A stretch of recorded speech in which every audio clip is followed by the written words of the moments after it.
அட்டகாசமா இருக்கு குடும்பஸ்தன். மணிகண்டனோட script selection தான் தரமா இருக்கு. அவர் இதே மாதிரி கண்டினியூ பண்ணாருன்னா நல்லா இருக்கும்.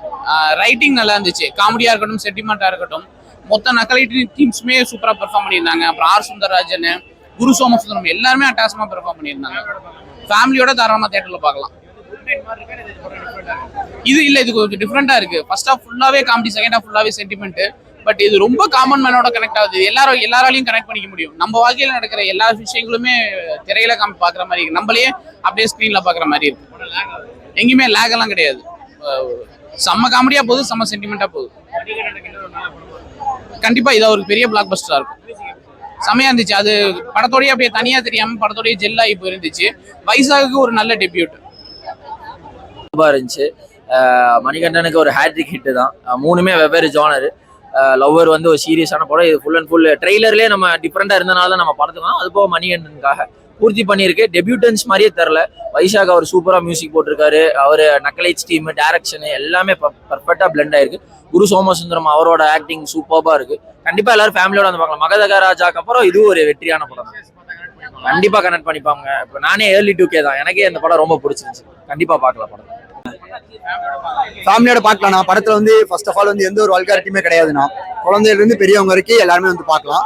படத்துல மெயினா என்ன சொல்ல வராங்கன்னா, பணம் இருக்கிற ஒரு மனுஷனா இந்த குடும்பம், அவனோட குடும்பமே சமுதாயம் எப்படி பார்க்கும், பணம் இல்லாதவனை எப்படி பார்க்கும் அப்படிங்கிறத வந்து எடுத்து சொல்லிருக்காங்க. ரொம்ப சூப்பரா இருக்கு. 90s கிட்ஸ், 2K கிட்ஸ் இப்ப நம்ம பேசிக்கிறோம். அதெல்லாம் இந்த படத்துல ஒண்ணுமே கிடையாது. அப்படி நிறைய பேர் சொல்லிட்டு இருந்தாங்க. இப்போ அப்படி கிடையவே கிடையாது. எல்லாத்துக்குமே இந்த படம் ஒரு சீனுமே ரிலேட் ஆகும். ஃபினான்சியலா ஒரு மனுஷன் எவ்வளவு கஷ்டப்படுறான் அப்படிங்கறத வந்து எடுத்து நக்கலைட்ஸ் டீம் வந்து பண்ணியிருக்காங்க. ஆக்சுவலா காமெடி ரொம்ப நல்லா இருக்கு. ஒரு சீனுமே வந்து சிரிச்சிட்டே இருக்க மாதிரி நல்லா பண்ணியிருக்காங்க. ஒரு வயசான கேரக்டர் பண்ற ஒரு காமெடியும் சரி, அதே நம்ம மணிகண்டனா பண்ற காமெடியும் சரி ரொம்ப நல்லா இருக்கு. வந்து ஒர்க் அவுட் ஆயிருக்கு. சூப்பரா இருக்கு. படம் ரொம்ப டிஃப்ரெண்டா இருக்கு. நான் குட் நைட் பார்த்த மாதிரி எனக்கு இல்ல. படம் முற்றிலும் வேறுபட்டதா இருக்கு. நல்லா இருக்கு. இல்ல, நான் படத்துல லேக்ல மேக்ஸிமம் வந்து பாத்தீங்கன்னா செகண்ட் ஹாஃப்ல வந்து லேக் ஆகிற மாதிரி அந்த ஒரு ஃபீல் வரும். எல்லா ஒரு கமர்ஷியல் படத்தை வந்து பார்த்தாலுமே அந்த லேக்ங்கிறது வந்து இருக்கும். அவ்வளவு பெரிய டைரக்டர் KS ரவிக்குமார்ல இருந்து எல்லாருமே அந்த செகண்ட் ஹாஃப்ங்கிறது வந்து லேக் இருக்க வேண்டியது தான். அது இல்லாம கடைசியில நம்ம அந்த படத்தை விட்டு வெளியே வரும்போது நம்மளை சிரிச்சு அனுப்புறாங்க. அது வந்து ரொம்ப நல்லா இருக்கு. சூப்பரா இருக்கு. நான் வைசாக்னாவோட மிகப்பெரிய ஃபேன். நானு மியூசிக் ரொம்ப நல்லா இருக்கு. அவர் போட்ட மியூசிக் நல்லா இருந்துச்சு. நான் வேற லெவல் படம். ஃபேமிலி என்டர்டெய்னரா இருந்தது. பயங்கரமா சிரிச்சிட்டே இருந்தோம். எமோஷன்ஸ் எல்லாமே இருக்கு. மணியான ஆக்டிங் வேற லெவல்ல இருந்துச்சு. படம் கண்டிப்பா வந்து மிஸ் பண்ணாம பார்க்கணும்.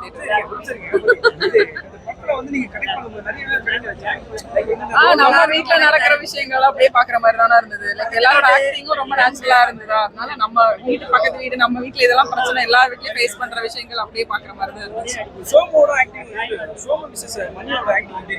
அவரு ஆஸ் யூஷுவல் ரொம்ப நம்ம வீட்டு பக்கத்து வீடு பையன் மாதிரி தான் எப்பவுமே அவரோட கேரக்டர் இருக்கும். அதே மாதிரி தான் இந்த படத்துல இருந்துச்சு. மணியன் ஆக்டிங் சொல்லவே வேணாம், வேற லெவல்ல இருந்துச்சு. ரோட் மூவி சூப்பரா எடுத்துட்டு போயிருந்தாரு கேரக்டர். ஒரு 10க்கு 10 கண்டிப்பா அவ்வளவு பிடிச்சிருந்தது எங்களுக்கு. Thank you. I watched the movie Kadambistan and I loved the movie, specifically the visuals and the acting part. It's 100% sit on. Yeah, both the actor and the actress, they did a beautiful job. Their acting was, I loved it overall. Family entertainment. It's a must watch. சூப்பரா இருக்கு.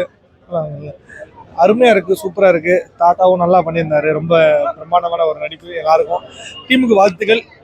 சூப்பரா இருக்கு. அவ்வளவுதான், வேற என்ன சொல்றதுன்னு தெரியல. ஒரு நல்ல ஒரு காமெடி கலந்த நல்ல ஒரு குடும்பஸ்தன் ஒரு படம். குடும்பமா பார்க்க வரவங்களுக்கு ரொம்ப நல்லா இருக்கு.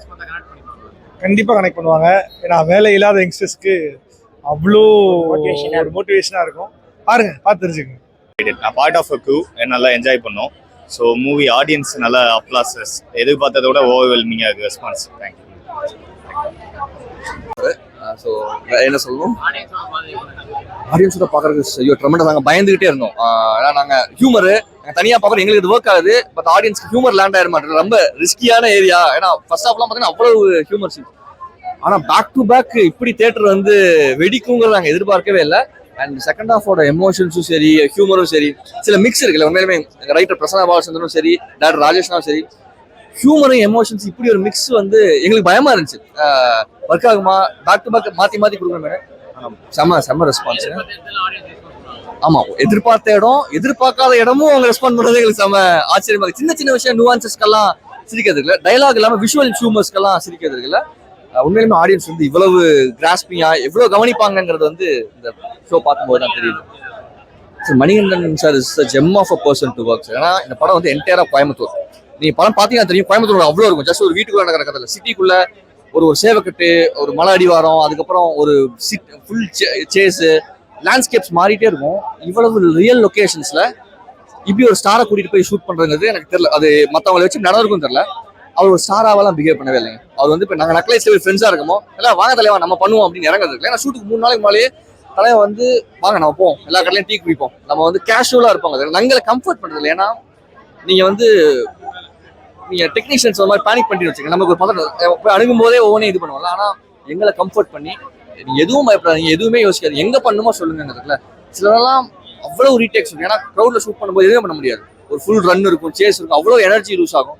ஒரு துளி கூட முகம் வந்து அது சுழிச்சதே கிடையாது. உண்மையிலேயுமே அவரு சில விஷயம் ஏன்னா என்ன எஃபர்ட் போடலாம் கடைசி ஒரு ஆக்டரோட ஃபேஸ்ல தான் அது ஆடியன்ஸ் கொண்டு போய் சேர்த்து முதல்ல தெரியல. ஏன்னா நான் எடிட்லாம் பார்த்து லாஸ்ட் 2 டேஸாக தான் நான் ரொம்ப ரிலாக்ஸாக அந்த படம் பார்க்குறேன். இதோட எதையுமே கரெக்ஷன்ஸ் எல்லாம் பார்க்காம ஃபென்டாஸ்டிக்கான பர்ஃபார்மன்ஸுங்க. எனக்கு உண்மையை யோசிச்சு பார்த்தா நாங்கள் அவ்வளவு க்ரௌடுக்குள்ளெல்லாம் ஷூட் பண்ணதுலேருந்து ஒரு ஆக்டர் எப்படி இதெல்லாம் புல் பண்ணாலும் எனக்கு பார்க்கும்போது தான் ரொம்ப ஆச்சரியமா இருக்கு.